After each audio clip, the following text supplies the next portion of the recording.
네, 시청자 여러분 안녕하십니까? 제주 지역사회의 이슈와 뉴스를 잇는 시사기획 이슈이터의 윤상범입니다. 제22대 총선 결과 다들 아시겠지만 야당의 승리였습니다.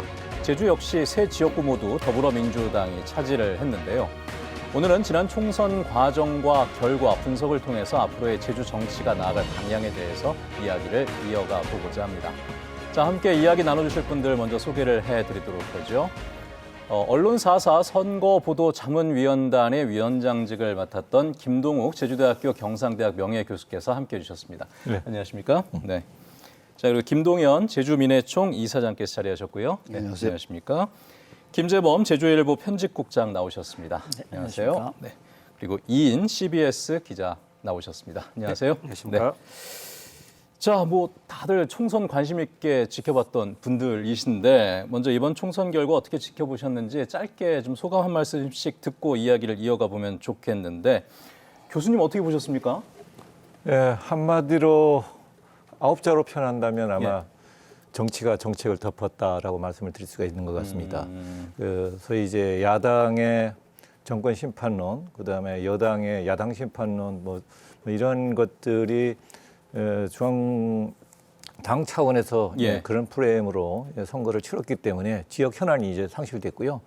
저희도의 어떤 총선을 보면 20년 전에 그러니까 2004년도에 17대 국회의원 선거 때 그때 탄핵 이슈가 벌어지면서 굉장히 그 정권 심판론으로 여겨졌던 그것이 생각날 정도로 완전히 이제 야당이 완승한 그러한 그 선거였지 않나 이렇게 생각합니다. 물론 단지 이제 경선 과정에 좀 도민들이 좀 불편했던 그런 여러 가지 사항들이 좀 없잖아 있었죠.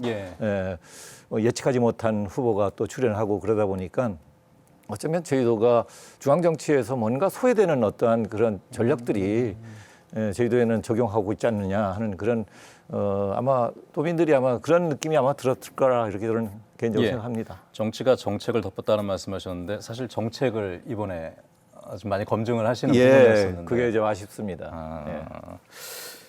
김재범 기자께서는 어떻게 보셨습니까? 총선 한번 평을 하신다면? 아무래도 이제 총선거기 때문에 그 윤석열 정부의 중간 평가의 성격을 많이 띄었습니다. 예. 지난 2년간 실정에 대해서 정권 심판론이 워낙 강하게 작동을 했고요. 또 이제 제주 지역에서 볼 때는 정부와 여당의 제주 홀대론도 많이 작용한 것으로 보입니다. 예. 윤석열 대통령이 2022년 5월 달에 취임을 해서 지금 2년 가까이 지났는데요. 제주를 단 한 차례 방문한 적이 없습니다. 올해 그 민생 토론회도 전국 각지를 돌면서 진행을 했지만 역시 제주는 빠졌습니다. 또 선거를 일주일 정도 앞두고 이제 4.3 추념식이 있었는데요. 그때도 대통령의 모습은 보이질 않았습니다. 더더군다나 그 정부 여당의 그 대표인 이제 한동훈 비상대책위원장까지도 불참을 해서 제주에서는 국민의힘이 제주를 포기한 게 아니냐 이런 인상을 심어줬는데 이러한 부분들도 국민의힘 참패의 원인이 되지 않았을까 그렇게 좀 생각이 듭니다. 지역 선거에서 많은 부분을 좌우했던 것이 제주 홀대론과 관련된 부분이었다는 말씀이시고 이인 기자께도 좀 여쭤볼까요? 네, 말씀하셨지만 윤석열 정권 심판론이 제주에서도 강하게 작동한 선거였다고 보고요. 이 서귀포시 선거구 결과를 보면 사실 저희 이제 언론사사에서 여론조사를 하게 되면 세 차례 했었는데 그 정당 지지도는 민주당하고 국민의힘이 오차범위에서 엎치락뒤치락 했었거든요. 예. 그런데 실제 선거 결과는 위성곤 후보가 8%포인트 이상의 차이로 이겼잖아요. 그걸 보면 물론 후보 경쟁력도 있었겠지만 정권 심판론이 아니면 설명할 수가 없을 것 같습니다. 그리고 제주시 갑하고 을도 문대림 후보가 25%포인트 이상 이겼고 김한규 후보도 32%포인트 이상 이겼잖아요. 보니까 지난 4년 전 총선에서는 이 두 선거구 모두 한 10%포인트대 차이가 났었거든요. 그리고 이제 2년 전 생각해 보시면 김한규 후보가 이제 보궐선거에서 당선이 됐는데 제주시 같은 경우에 4.27%포인트 신승했었거든요. 근데 이번에 32% 차이가 났다는 거는 이거는 뭐 정권 심판론 아니면 설명할 수가 없을 것 같습니다. 인물론보다는 정권 심판론이라는 그 흐름이 좀 좌우했던 선거였다는 말씀이시고 이사장님께서도 한번 종합해 주시면은 뭐 전국적으로 아까 여러분들 말씀하셨지만 정권 심판, 그러니까 윤석열 정부에 대한 중간 평가 성격이 되게 강했고, 그러니까 민심이 천심이다. 이건 지금 국민들이 회초리 정도가 아니라 몽둥이를 들었다라고 생각이 듭니다.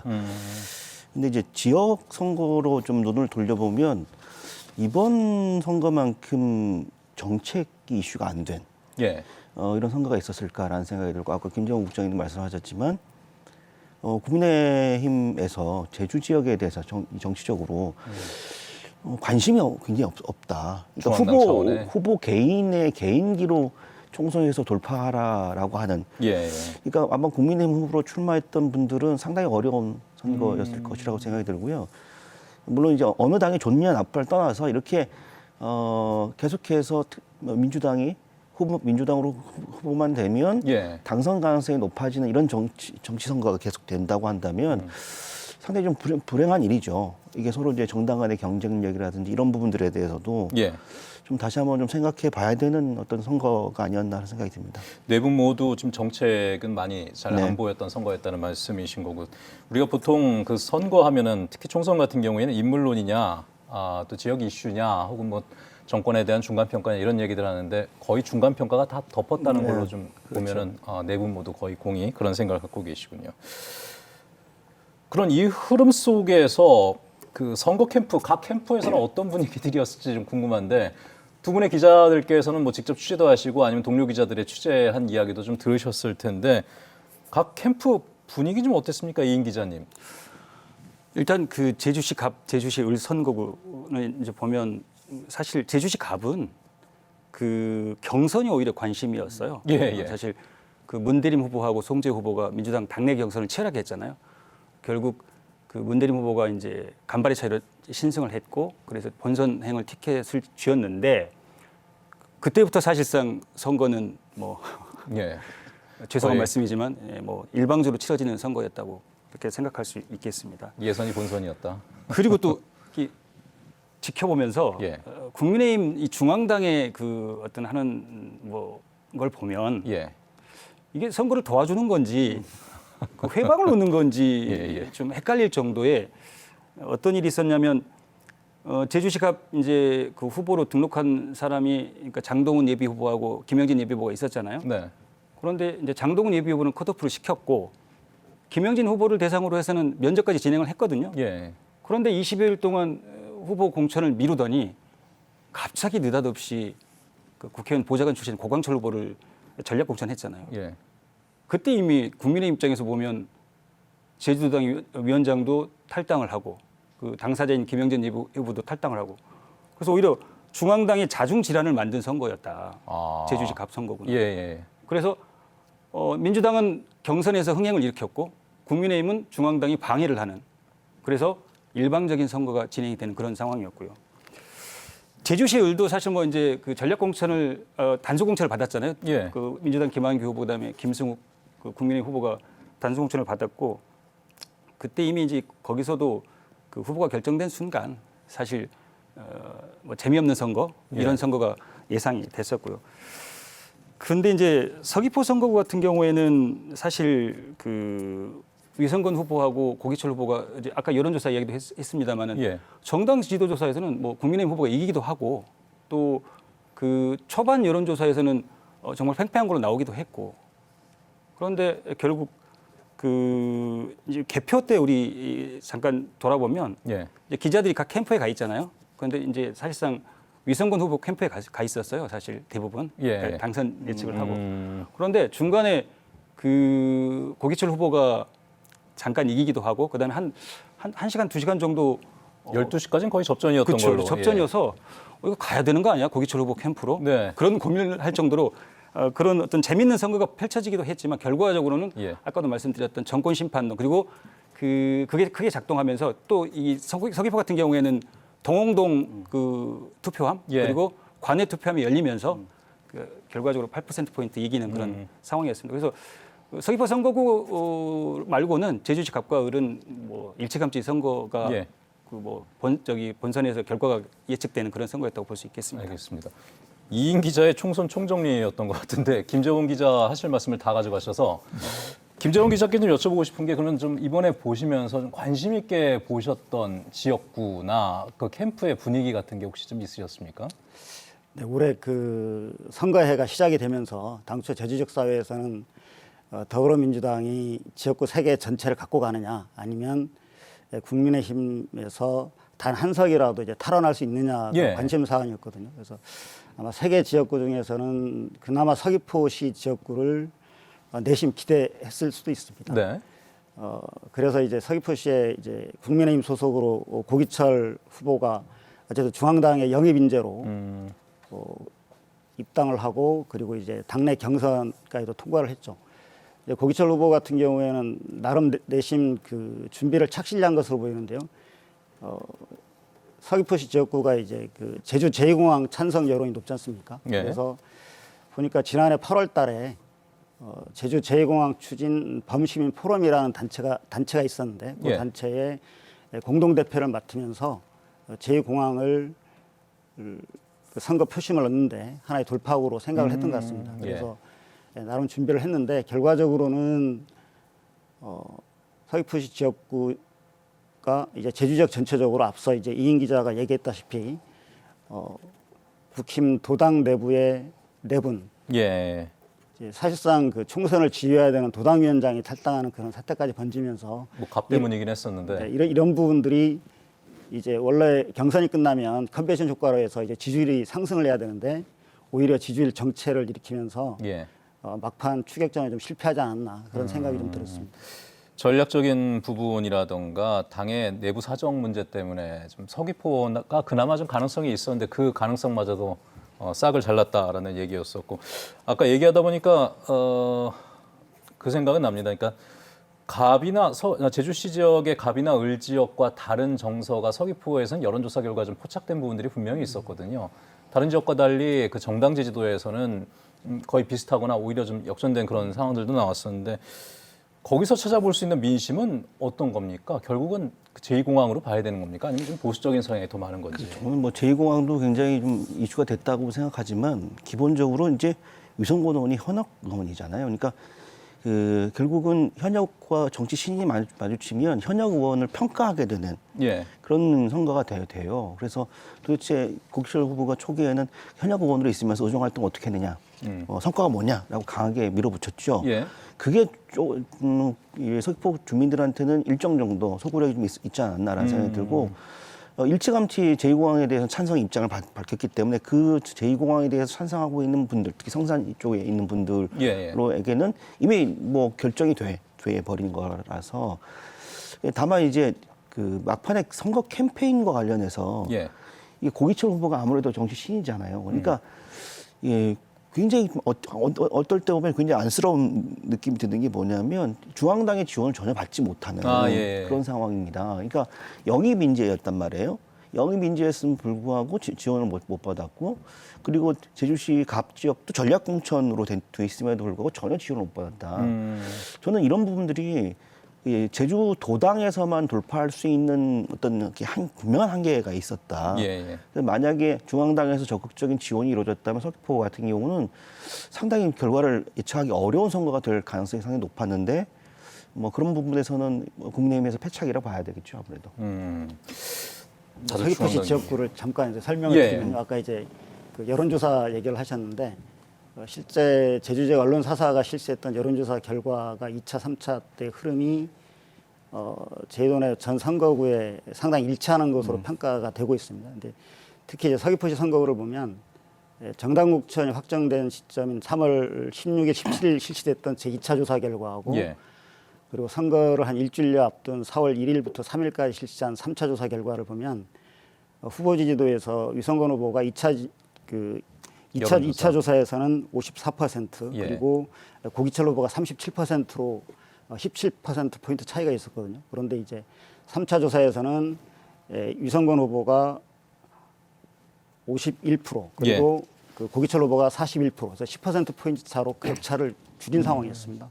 이제 막상 이제 개표 결과에서는 8%포인트 차이로 좁히기는 했지만 대세를 이제 뒤집지는 못했는데요. 그 서귀포시 선거구가 이게 17개 읍면동이 있는데 그 중에 보니까 이제 고기철 후보가 앞선 지역이 3군데였습니다. 이제 제2공항 그 찬성 여론이 높은 성산포에서 한 1,100표 그리고 표선면에서 한 180표 정도 앞섰고요. 고향인 이제 영천동에서 다소 앞선 것으로 보이는데 나머지 14개 동 읍면에서는 이제 현역 위성곤 의원이 좀 앞섰습니다. 근데 이제 위성곤 의원도 이제 전략상으로 이제 제1공항 찬성 입장 공식 표명했지 않습니까? 예. 그러면서 이제 고기철 후보로 가는 그런 바람을 이제 동쪽 지역에서 보면 성산, 표선, 남원에서 최소한 남원 쪽 부서는 좀 차단을 해야 된다라는 그런 공약을 아마 내부적으로 좀 세웠던 것 같습니다. 그래서 예. 이제 그런 부분들도 좀 주요하게 좀 작동되지 않았나 그런 생각이 좀 들었습니다. 그러니까 경험에 따른 전략 설정 같은 것도 잘 한 측면이 있었다. 자칫 불리해줄 수 있는 부분들도 잘 극복해 나갔다라고 지금 평가를 하시는 것 같습니다. 뭐 지난 선거 과정과 그 결과에 대해서 잠시 좀 복기를 해봤는데 아까 교수님께서 이번에 좀 아쉽다고 정책이 좀 붙여버린 선거였다는 말씀하셨습니다만은 그래도 언론들에서는 그 정책을 좀 더 이슈화하기 위해서 많은 노력들을 했습니다. 그러니까 저희 제주 MBC 비롯해서 제주일보, 제주 CBS, 제주의 소리까지 언론사사가 10대 총선 아젠다도 설정을 했고 선거구별 토론회 개최하면서 그 정책 선거를 최대한 좀 유도하기 위해서 많은 노력들을 했었는데 정책 선거에 대한 평가 자체는 역시나 정책이 좀 묻혀버린 측면들이 좀 많았다고 평가하시는 거죠, 교수님? 그 우리가 이제 정권 심판론의 가장 구체적인 그 하이라이트는 이제 대파 이슈였지 않습니까? 대파요. 예. 대파 이슈로 인한 그 서민 경제의 그 절박함이 아마 도민들이 아마 생각을 많이 하셨던 것 같습니다. 아마 그게 아마 최고로 컸던 뭐 제2공항도 있었지만 예. 그보다 더 중요한 것은 지금 당장 네. 살아가는 너무 힘들다라는 예. 그 아마 도민들 국민들의 생각이 있지 않나 생각이 듭니다. 그래서 저희들이 이제 방송 우리 신문사에서 사계사가 이렇게 해서 아젠다를 만들었는데 이 아젠다는 사실은 유권자가 희망하고 있는 묻고 싶은 말들을 저희들이 정리를 이제 7분이 만나서 정리를 했던 상황입니다. 예. 10개 분야 한 32개 질문을 했었는데요. 그래서 일부 이제 언론 보도처에서는 이제 인터뷰 기사도 이제 나오고 그랬습니다.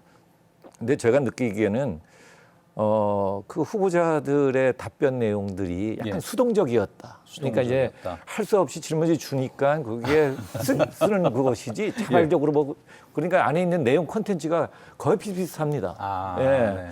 그래서 이게 과연 성의 없는 그런 느낌이 없잖아 있었습니다. 예. 그래서 왜냐하면 공약집에 나와 있는 것들이 지역 현안에 관련된 몇 가지를 정해놓고는 본인이 하고 싶은 것들이 다 묻어져 있거든요. 그 예. 아젠다하고 연결시켜서 이런 공약을 이렇게 하고 싶다는 미래적인 것들은 거의 잘 나타나질 않아서 예. 그게 좀 아쉽다는 생각이 듭니다. 당적 가리지 않고 거의 대동소이했습니까? 거의 이제 비슷했습니다. 아, 그래요? 그러니까 그런 느낌이 그 인터뷰 기사를 제가 이렇게 체크를 해봤더니 예. 뭐 거의 정답을 다 이야기하는 것 같아요. 물론 이제 지역 현안에 관련된 것들의 시선들이 좀 다른 건 없잖아 있죠. 예. 뭐 소위 환경보전기업금 같은 것들이 좀 다른 것들이 있고 제2공항도 대부분 찬성인데 다 전제 조건을 달았어요, 사실은. 그러니까 이게 찬성에 반대 빙점을 주는 게 아니라 예. 그 전제 조건을 더 강조시키는 거죠. 갈등 구조 해줘. 전부 다 세 분 그 의원들 또 예비 후보 다른 모든 경선자들도 예. 전부 다 보면 또 선명치 갈등, 않은. 그러니까 찬성에 빙점을 주느냐 갈등해서는데 대부분 예. 갈등 구조 해소에 많은 식으로 돼서 앞으로 뭔가 진행 과정에 뭐 빠져나갈 구멍을 찾지 않았었나 않았나. 그런 느낌이 없잖아 있습니다. 계산이 좀 많이 들어갔다는 말씀이신데 네. 아니 그래도 당선자들의 공약 한번 보셨을 텐데 네. 저희가 뭐 아젠다 설정하고 질문도 던지고 또 그 안에서 공약이 반영된 네. 것도 분명히 있긴 있을 겁니다만은 네. 혹시 좀 주목해서 보신 부분이 있습니까? 공약 중에? 근데 저는 아쉽게도 좀 눈에 띄는 공약은 별로 없었던 것 아, 같습니다. 별로예요? 그러니까 국가 정책에 편승하는 예. 편승형 그런 공약 정책들이 좀 있었고 예. 또 지난번에 했던 공약이 잊어버렸던 공약이 다시 또 네이밍만 좀 다르게끔 해서 포장돼서 나오는 공약이 대부분이었습니다. 그러니까 지난 4년 동안도 이루어지지 않는 것들도 뭐 물류비라든지 뭐 여러 가지 것들이 있었습니다. 근데 그게 예. 제대로 안 이루어졌거든요. 마찬가지로 이번 22대 공약사항을 보면 이제 우리 문대림 후보 같은 경우에는 이제 5대 입법 과제, 5대 핵심 공약 뭐 이렇게 들어와 있지만 전체적으로 보면 뭐 그렇게 기억이 남을 정도 없고 을지구의 구도시권의 벤처 타운을 만든다는 예. 공약이 신선한데 그 하실 것도 시청에 지금 이제 TP에 있는 벤처 원래 거기가 단지를 만들라고 했었던 거거든요. 예. 예전부터. 그런데 이제 그 개념하고 뭐가 다른지 잘 모르겠고 그래서 그렇게 눈에 확 띄는 것들이 없었다. 뭐 물류 택배비를 도민을 뭐 부담을 완화시키겠다는 예. 것도 있었고 그래서 새로운 어떠한 제주도민들이 만약에 그렇게 새로운 것들이 나왔으면 서로 토론이 되고 논쟁이 되고 뭐 신문 기사가 되고 서로가 다 알고 있는데 별로 기억이 남는 신선하고 획기적인 그런 공약은 건 별로 없었던 없었다는 것 같습니다. 말씀이시고. 뭐 항만도 마찬가지였고요. 예. 이사장님은 어떻게 공약 보시면서 좀 이거는 좀 주목해서 봐야겠다라고 싶었던 공약들이 저 있습니까? 교수님 말씀대로 인물 구도 정책 중에서 구도가 모든 걸 덮어버린 선거란 말이에요. 예.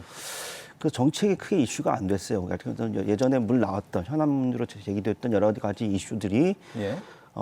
좀 심하게 말하면 재탕 삼탕 되는 수준이었고 좀 고민이 안 보였다. 왜냐하면 지금 기후 위기 시대고 더 이상 이제 성장이 고성장이 불가능한 시대, 예. 저성장 시대를 살 수밖에 없고 산업 구조라든지 인구라든지 이런 거에 대한 좀 깊이 있는 고민을 하고 지금 그걸 통해서 이 아젠다를 제시해놓고 상대 후보가 그게 옳으냐 그르냐 어떻게 방향이 맞느냐라고 예. 하는 치열한 토론이 좀 이루어졌으면 좋았을 텐데 그럴 만한 아젠다 세팅도 별로 안 돼 있고 정책도 보이지 않아요. 아까 문대림 후보 같은 경우는 돌봄 기본법 이렇게 얘기하는데 좀 지역사회 돌봄 기본법이 있거든요. 예. 그런 것도 돌봄 기본법이랑 그게 또 뭐가 다른 건지 잘 모르겠고 김한규 의원도 그 고립이나 은둔 청년들을 위한 청년 케어 센터를 짓겠다고 하는데 예. 그것도 지역의 청년들이 지금 기본적인 조사조차도 안 돼 있거든요. 서울시는 돼 있습니다. 은둔 고립형 청년이 도대체 몇 명이냐. 제주도에서도 조사를 하긴 했습니다만 예. 전체적으로 그런 것들에 대한 데이터나 이런 것들이 안 돼 있는데 그러니까 뭐 다른 지자체나 다른 지역에서 하고 있는 좀 좋은 공약들을 가지고 이제 이른바 제주형 공약이라고 해서 말만 바꿔놓은 예. 그런 것들이라서 그런 부분 상당히 아쉬웠다. 지금 우리 시대에 우리 사회 필요한 게 뭘까? 환경에 대한 이슈도 제기가 안 돼 있고요. 예. 그래서 좀 굉장히 많이 아쉬웠습니다.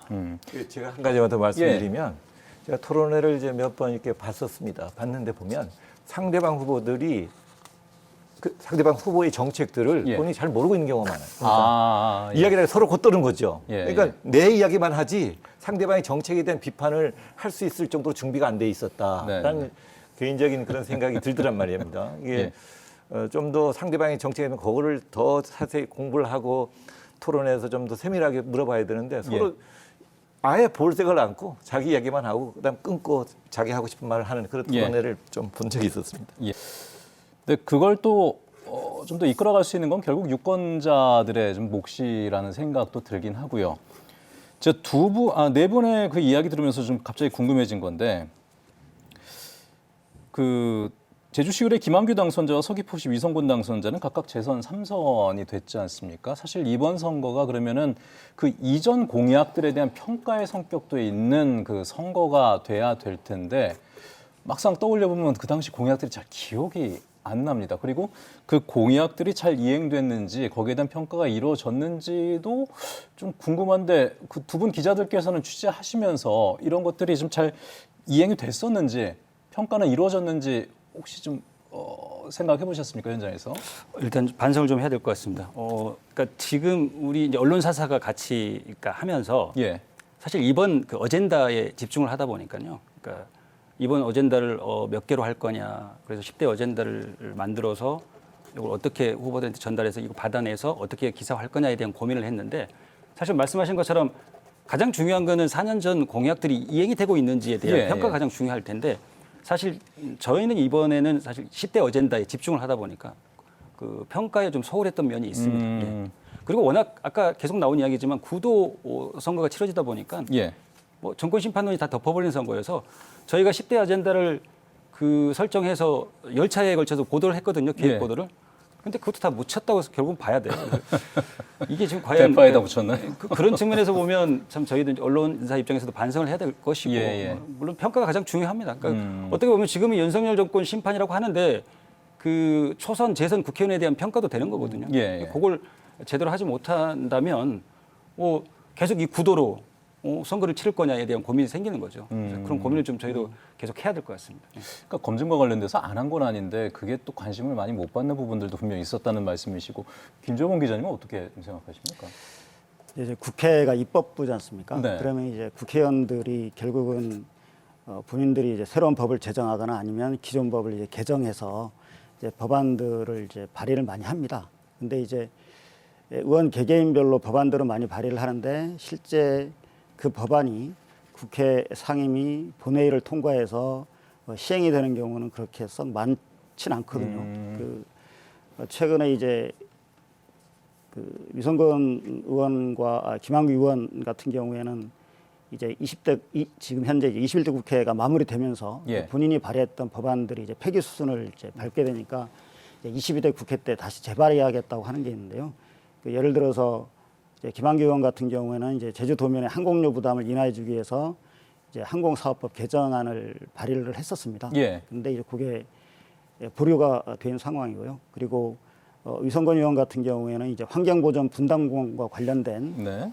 이제 그 국내 내국인 관광객에 대해서 일종의 그 입장료를 부과하는 성격의 분담금인데 이런 부분들도 결국은 이제 국회 내에서 논의만 진행이 되다가 결국 이제 뭐 정부의 반대 또 뭐 다른 시도와의 형평성 논리 뭐 이런 부분들 때문에 이제 국회 내에서 논의의 진전을 이루지 못하고 결국에는 이제 사장되는 그런 부분들이 있습니다. 그래서 이런 부분들에 대해서 22대 국회가 좀 더 많은 공감대 속에 그거를 이제 실행시켜 나갈 수 예. 있는 그런 방안들을 그런 해법들을 좀 찾아 나갔으면 하는 좀 그런 생각도 좀 듭니다. 그러니까 그런 것이 정치력인 것이고 그에 대한 또 평가가 또 이루어져야 되는 것이 선거라는 말씀이신데 지금의 그 말씀들이 또 다음 선거에서는 이슈가 돼야 또 그것이 이제 그 당시에 평가를 받는 요소가 될 텐데 사실 언론사들이 매번 선거 끝날 때마다 좀 반성하는 부분들이 있습니다. 정책 선거를 이끌어가는 데 있어서 좀 부족했던 부분은 아닌가라는 반성과 함께 저희도 이번에 그 각 공약집들을 전부 다 지금 보관을 다 해놨거든요.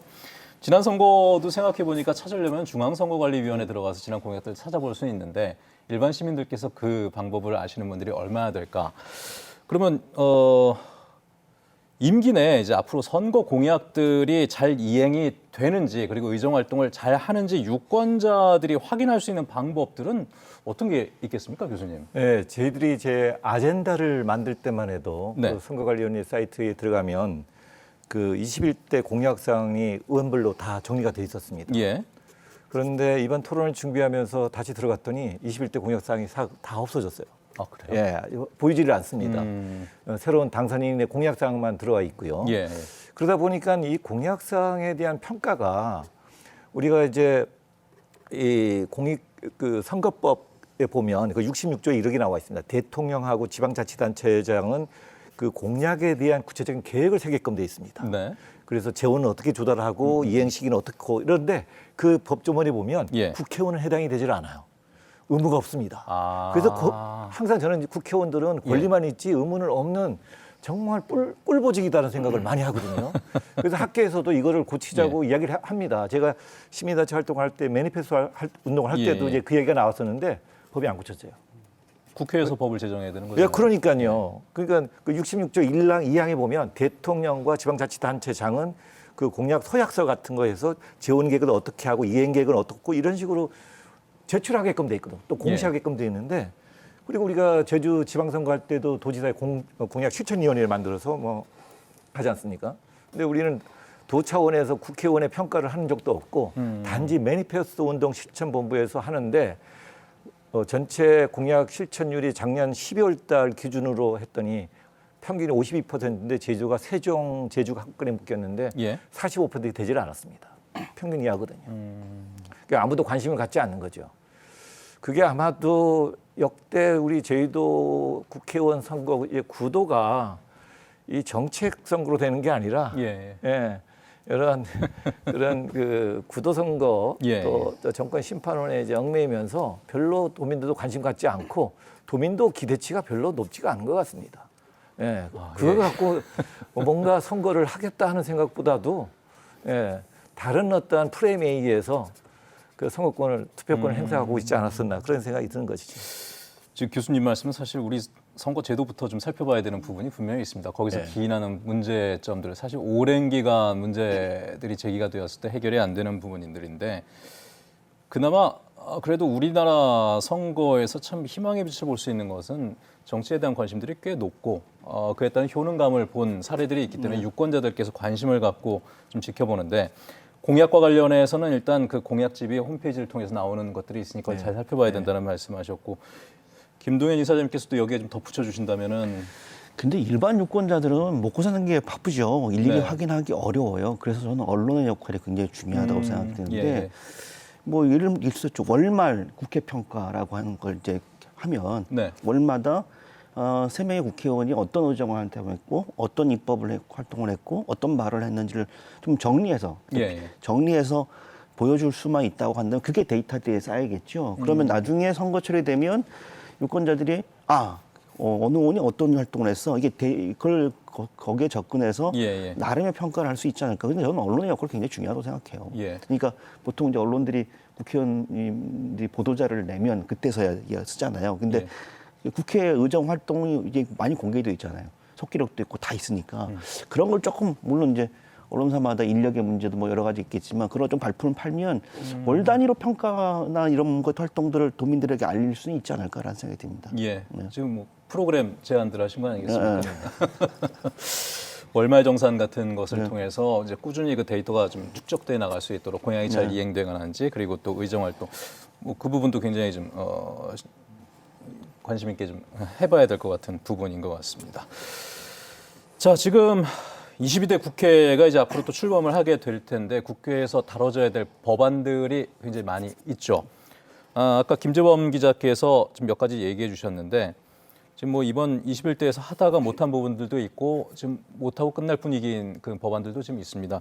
22대 국회에서 다뤄져야 될 그 제주 관련 법안들 또 어떤 것들이 있을지 이인 기자님 혹시 좀 소개해 주실까요? 네, 그 지금 제주형 행정체제 개편 추진 작업이 진행이 되고 있잖아요. 그런데 그 제주 특별법에 보면 그 제주는 시군을 설치할 수 없도록 돼 있는 조항이 그렇죠. 특별법 10조 1항이거든요. 그러니까 이걸 개정을 해야 네. 그러니까 우리가 기초자치단체를 도입하겠다라고 오영훈 도정이 그때 발표를 했지 않습니까? 예. 그래서 그게 이제 가능합니다. 그래서 위성권 당선인이 그러니까 제주특별법 개정을 1호 법안으로 추진하겠다라고 이런 약속을 했었고요. 예. 그 우리 이제 김동욱 교수님이 관심 갖고 계시는 택배비 관련된 것은 아까 이제 잠깐 소개해 주셨지만 김한규 당선인이 그러니까 배송에서 제외되고 제주도는 그리고 또 추가 배송비가 너무 많잖아요. 그래서 그 법을 개정을 해서 그러니까 구체적으로 산정 근거를 공시를 하라. 예. 그리고 과도하게 추가 배송비를 요구하면 국토부 장관이 조정을 공고한다. 이런 내용으로 이제 개정을 하겠다라는 걸 했고 그 4.3 특별법 개정도 좀 눈에 띕니다. 그러니까 지금 그 희생자하고 유족들을 그 결정하는 절차들을 보면 국무총리 산하 4.3 중앙위원회에서 하고 있잖아요. 그래서 그러다 보니까 유족 그 결정 작업이 너무 지연이 되는 거예요. 그래서 적어도 유족을 결정할 때는 제도 차원의 4.3 실무위원회에서 결정을 하도록 하자라는 내용의 개정안이 추진이 되고 있습니다. 저 문드림 당선인의 그 공약 중에서 1호 법안으로 이제 추진하겠다고 한 게 22대 국회에서 해양자치권 법제화거든요. 이게 뭐냐면 그 어족자원관리권과 조업 허가권을 제주도지사에게 이양받는 거거든요. 그래서 이제 바다를 통해서 수익 구조를 만들자는 그런 내용인데 사실 문대림 당선인도 이 법안에 대해서는 사실 통과를 자신을 못하고 있거든요. 이게 지금 해외에서는 있다고 하는데 좀 국내에서는 생소할 수 있어서 이게 통과가 가능할지는 모르겠다. 그래서 만약에 이게 안 되면 1호 법안으로 추진하는 게 그 농어민수당 법제화 있잖아요. 지금은 시도별로 전부 다 그 액수가 다릅니다. 그리고 지방비로만 그 지급이 되고 있는데 이걸 국비로 충당할 수 있도록 그 법제화하자는 거거든요. 그러니까 이런 법안도 좀 관심이 있습니다. 해양자치법 본인께서는 이제 뭐 그 변호사 자문도 받아봤고 그 해외 사례도 찾아봤다고 하는데 이제 이게 사실 동료 의원들의 또 그 동의를 이끌어내야 되는 부분들이 있는 거지 않습니까? 지금 뭐 몇 가지 쭉 얘기를 해주셨는데 제가 들으면서 생각이 나는 것이 지금까지 국회의원들, 지역의 국회의원들이 뭔가 활동을 하고 입법을 할 때 동료 의원들의 동의를 끌어내는 부분이 참 쉽지 않다라는 이야기를 했습니다. 그러니까 제주도 세가 좀 부족한 부분들도 분명히 있고 그다음에 늘 거기에 이제 걸림돌이 되는 게 형평성이라든가 여러 가지 문제들인데 이번에 제주 출신뿐 아니라 제주 연이 있는 비례대표, 뭐 지역구 국회의원들이 다른 지역에서도 좀 나왔기 때문에 그리고 그분들도 제주도와 관련된 부분들에서 협조에 대한 좀 이야기들을 하고 계신 것 같아서 이렇게 협조를 잘 이끌어내는 것도 굉장히 좀 중요한 숙제 아니겠습니까? 네, 전국적으로 보면 인구수로 또 뭐 경제 규모로 봤을 때 저희들 1%라고 하지 않습니까? 예. 근데 이제 국회의원 수도 300명 중에 제주 지역구원이 달랑 3명입니다. 1%인데 다행스러운 것은 이번에 그 제주 출신으로 이제 다른 지역에서 당선되신 분들이 꽤 있습니다. 예. 경남 김해에 김정우 의원 있고요. 또 경기도 용인에 부승찬 의원 당선인도 있습니다. 예. 그리고 조국혁신당의 비례대표 9번을 배정받았던 이제 정춘생 당선인 있습니다. 이렇게 세 분이 있고요. 그 외에 이제 제주 출신은 아니지만 네. 이제 부모가 제주 분이거나 아니면 뭐 외가 처가가 제주인 의원들도 또 4분 계십니다. 그럼 연이 있으신 합치면 분들이죠. 10분이시니까 예. 300명 중에 10명이면 그나마 비율이 좀 올라가죠. 그래서 예. 뭐 물론 이제 개별 의원들이 다 할 수 있는 건 아니지만 예. 전국적으로는 당 내에서 민주당 같은 경우는 다수당이기 때문에 민주당 내에서 당 지도부의 이제 동의를 이끌어내야 되는 부분이 크고요. 그리고 민주당 국힘을 떠나서 이제 또 상대 당의 또 동의를 이끌어내기 위해서 예. 제주적 의원들이 나름대로 현안 과제와 관련해서는 예. 좀 더 많은 노력들을 좀 해야 하지 않을까 그런 생각이 좀 듭니다. 네. 뭐 연 하나 있다고 해서 저희가 다 갖다 붙이면서 이 제주 거 다 도와달라 그럴 수는 없는 거지만은 그래도 상대적으로 제주에 대한 이해가 조금은 더 이제 깊으신 분들이니 다른 분들에 비해서 얼마나 잘 협조를 하면서 관련된 입법들을 할 수 있는지도 그것도 아마 정치력이 될 것 같습니다. 자, 뭐 총선은 이번에 끝났고 승자들은 다 나왔는데 이번에도 낙선자들은 또 분명히 있죠. 당과 낙선 후보들도 이제 쇄신의 계기로 삼고 또 다음을 도모해야 되는 문제도 있는데 이분들의 앞으로의 미래, 제주 지역의 정치 이끌어가실 또 분들이기 때문에 여기에 대해서 어떻게 보시는지도 제가 궁금해서 하나 좀 여쭤보고 싶습니다. 일단 국민의힘은 이렇게 해야 될까요? 그 국민의힘의 이번 선거 캠페인 보면 네. 현역 의원들에 대해서 굉장히 비판적인 목소리, 의정활동의 평가라고요. 근데 자기가 뭘 하겠다, 네. 어떻게 만들어가겠다라는 비전, 이게 상당히 약해요. 그러니까 도민들한테는 우리는 그 사람들과 달리 이런 아젠다를, 이런 정책적인 부분에 집중하겠습니다 라고 하는 비전을 좀 제시해 주려면 상당한 공력이 필요한 부분이거든요. 그래서 그런 부분들에 대해서 낙선됐다고 하더라도 예. 그래도 그 뭐 20%든 30%든 줬던 이제 도민들이 있으니까 네네. 그런 분들을 위해서 그런 부분의 분야에서 공부를 좀 하셨으면 좋겠고 그래야 우리 제주 정치가 좀 역동적이어야 되지 않을까라는 생각이 듭니다. 특히 저는 이제 이번 선거에서 제일 안타까운 게 제3정당, 예. 이 진보정당의 거의 몰락인데 뭐 제주의회에서 강수환 후보는 그래도 끝까지 완주를 했잖아요. 저는 이제 이런 소수정당의 후보들도 네. 소수정당이기 때문에 내놓을 수 있는 그런 아젠다들이 있거든요. 기존의 어떤 거대 정당이나 보수 정당이 내놓을 수 없는 아젠다. 예. 그런 아젠다를 통해서 뭐 무상급식 문제도 처음엔 뭐 이제 우리 민주노동당에서 시작해서 이제는 뭐 상식처럼 돼버린 일이잖아요. 예. 그런 어떤 정책적인 신사단 부분들에 대해서 좀 개발을 좀 하시고 예. 그렇게 해서 그걸 제주 사회에 정치적으로 논쟁이 되고 토론이 되게끔 하는 것들을 좀 만들어 간다면 지금은 어렵지만 다음은 예. 기대를 해볼 수 있지 않을까 생각이 들어요. 이 교수님께도 여쭤보고 싶은데 사실 정책이라는 것도 경쟁이 있을 때 더 좋은 정책들이 많이 나오고 그리고 선명해지고 그다음에 유권자들한테 더 소구력을 갖기 위한 노력들을 많이 하는 거 아니겠습니까? 이번에 사실 뭐 낙선 후보들도 이 관련돼서 앞으로 정책을 좀 많이 좀 내야 될 텐데 관련해서 좀 재원을 하고 싶으신 부분들이 있다면 일단 뭐 더불어민주당이 이제 세석을 전부 다 독식을 했기 때문에 예. 아마 그 자만심에 빠지면 안 되겠고요. 또 여러 가지 제시한 공약사항들이 있습니다. 그 공약사항들은 예. 제주도민하고의 고용계약서라고 이야기할 수가 있거든요. 예. 그래서 이제 그 도민하고 약속한 것을 어떻게 진행되고 있다는 것을 의원들이 매년마다 의정활동 보고서라는 것을 항상 열립니다. 예. 그때 자기 본인들이 의원들이 하셨던 것들이 뭘 하고 있는지를 예.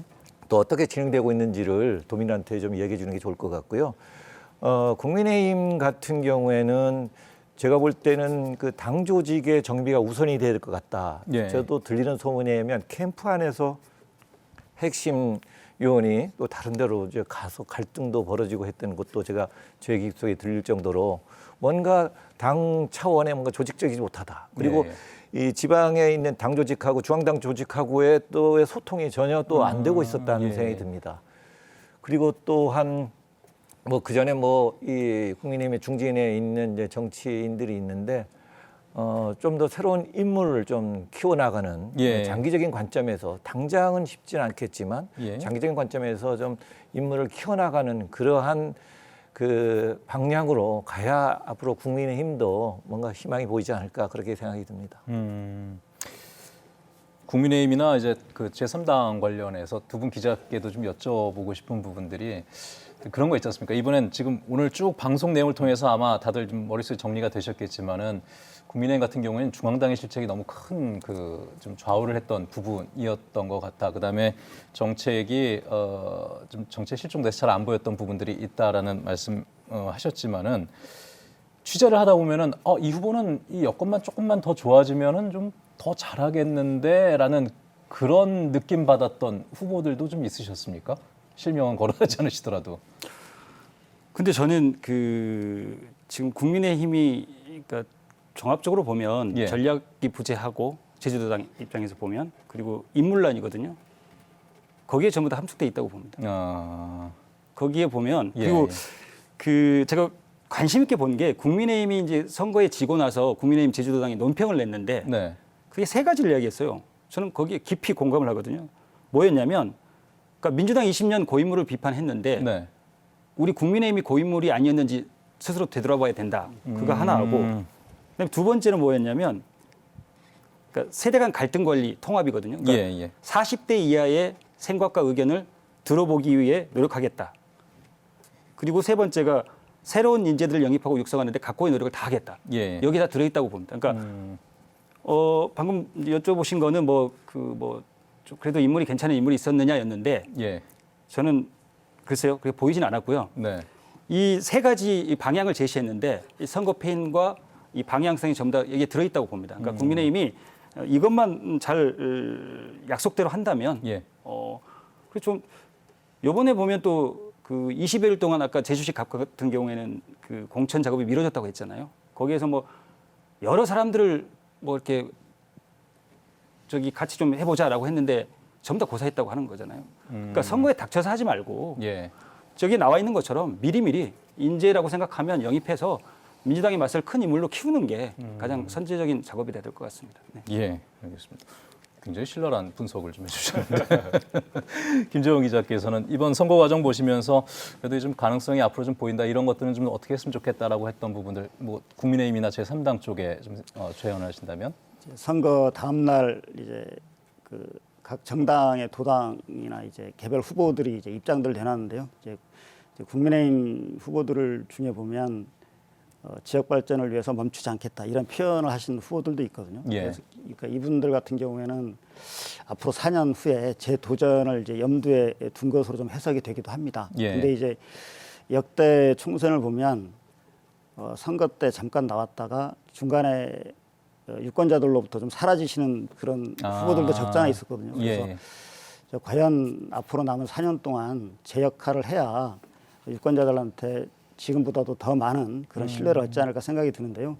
근데 이제 국민의힘 전체적으로 보면 이번 총선에서는 참패했지만 2년 후에 또 지방선거가 있고 3년 후에 대통령 선거가 있고 또 다시 4년 후에 이제 제23대 총선이 있게 되는데 어쨌든 지금 현재는 여당이 국민의힘입니다. 예. 그렇다고 하면 윤석열 대통령의 제주 공약과 정책들을 지금 현재 국민의당 지도부든 낙선한 후보들이든 예. 이게 중앙당과 연대를 해서 그 공약 이행을 위해서 얼마만큼 처절하게 노력하는가, 그 노력하는 부분들을 도민들에게 얼마만큼 보여줄 수 있는가, 예. 이제 그런 부분들이 하나 좀 과제로 될 것 같고요. 그리고 국힘의 입장에서는 이상하게 제주 4.3과 관련해서는 늘 수세에 몰리는 형국이 좀 되풀이 됐습니다. 근데 이제 제주 4.3 특별법이 이 김대중 정부 당시에 제정이 됐지만 당시 제정되는 과정에서 당시 이제 국민의힘 전신이죠. 그때 아마 한나라당으로 기억하는데요. 그때 세 분 국회의원이 다 제주 출신 국회의원이었습니다. 그래서 그분들도 4.3 특별법 제정을 발의를 했었고, 네. 그리고 또 4.3 추념식이 국가 추념식으로 격상이 된 것도 박근혜 대통령 당시였습니다. 또 중앙당에서는 늘 4.3의 해결을 강조를 했고, 이런 것만 놓고 보면 굳이 국민의힘이 4.3과 관련해서 제주도민사에서 선거 때 표를 못 받을 그런 상황은 아닌 것 같은데, 다만 이제 국민의힘 일부 의원이나 아니면 공천받은 후보들 중에 이제 과거의 발언이 이제 4.3 사건을 왜곡하거나 또 폄훼시키는 그런 발언들이 항상 선거 때만 되면 이슈로 발생했거든요. 근데 올해 총선에서도 그런 부분들이 작동을 해서 심지어는 제주 지역 새 후보가 중앙당을 향해서 후보 공천을 뭐 철회해달라 그렇게 다른 지역에 요구를 한 것으로 알고 있는데, 이제 이런 부분들에 대해서 국민의힘 중앙당에서 명확한 조치들이 좀 필요하지 않을까. 그래야 4.3 유족과 도민사회의 신뢰를 받을 수 있지 않을까, 그런 생각들이 좀 들었습니다. 그렇습니다. 후보들 개인에 대해서 좀 여쭤보긴 했었는데, 이제 그 취재 과정에서 보였던 그 당과 관련된 부분까지도 같이 종합을 해주셔서 그 부분을 좀 정리를 해보겠고, 두 기자님 모두 녹색정의당에 대해서 한마디는 안 하셔서 이거는 이사장님께서 얘기를 해주신다면. 제가 진보 정당은 몰락을 했을지는 모르겠으나 진보 정치는 계속 돼야 된다고 생각합니다. 그래서 저는 분명히 그 진보 정치가 우리 이 시대의 삶을 바꿀 수 있는 굉장히 중요한 동력이라고 생각이 들고, 특히 제주 지역에서는 그와 관련해서 유권자들이 마음을 열 준비가 되어 있다고 생각해요. 근데 그것에 대한 충분한 준비가 좀 되어 있느냐, 또 준비를 잘 하면 기회가 있을 거라고 생각됩니다. 알겠습니다. 자, 교수님께 마지막 말씀, 가름하는 말씀 부탁드릴게요. 3명의 이제 국회의원 당선자가 나왔습니다. 당선자들에게 유권자로서 그리고 정책을 검증했던 사람으로서 당부하고 싶은 말씀이 있다면? 저는 이제 이번 선거가 정권 심판원에서 이번에 특히 당선이 되셨는데, 제가 볼 때는 이 당선된 그 당선인들의 공약을 뭔가 만들어 나가기 위해서는 지금의 여당에 있는 중앙부처하고의 관계가 좋아야 된다는 거죠. 그래서 물론 정권 심판으로서 당선은 되었지만 실질적으로 공약을 이행하기 위해서는 그 정부하고의 어떤 극단적인 대결 정치로 가지 않고 뭔가 실을 찾는 그런 형식의 정치를 함으로써 공약이 실천이 되고 그게 제주도민한테 좋은 일들이 많지 않겠나, 그렇게 생각이 듭니다. 알겠습니다. 자, 오늘 선거 이후에 그 다양한 이야기들 나눠봤습니다. 사실 이 안에서 좀 많은 힌트들이 있었다고 생각이 들고요. 또 그것을 계속해서 좀 이슈하고 각인시키고 좀 확장시키려는 노력을 해야 되는 것들도 사실 이 안에 있는 모든 사람들의 또 역할이라고 생각합니다. 우리 시청자분들께서도 이 부분들, 오늘 나왔던 얘기들 관심 갖고 지켜봐 주신다면은 앞으로 좀 더 발전된 선거, 정책 선거가 좀 이루어지지 않을까 하는 생각해 봅니다. 오늘 네 분과는 이야기 여기서 마무리하도록 하죠. 네 분 고맙습니다. 감사합니다. 고맙습니다.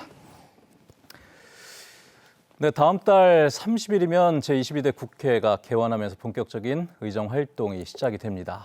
지난 시간 함께했던 당선자 3인의 선택에 대한 기쁨보다 막중한 책임감의 무게를 느낀다는 말을 저희가 한번 전해드린 적이 있었는데, 이 선택에 대한 평가도 우리의 몫이 됩니다. 공약에 대한 책임을 다할 수 있도록 시사기획 이슈 있다에서도 계속해서 검증 기회를 마련해 나가도록 하고요. 앞으로 많은 언론들도 함께 이 검증해 나갈 수 있도록 노력을 하게 될 겁니다. 시청자 여러분들께서도 많이 지켜봐 주시기 바랍니다. 저희는 오늘 여기서 인사드리도록 하죠. 시청해 주신 여러분 고맙습니다.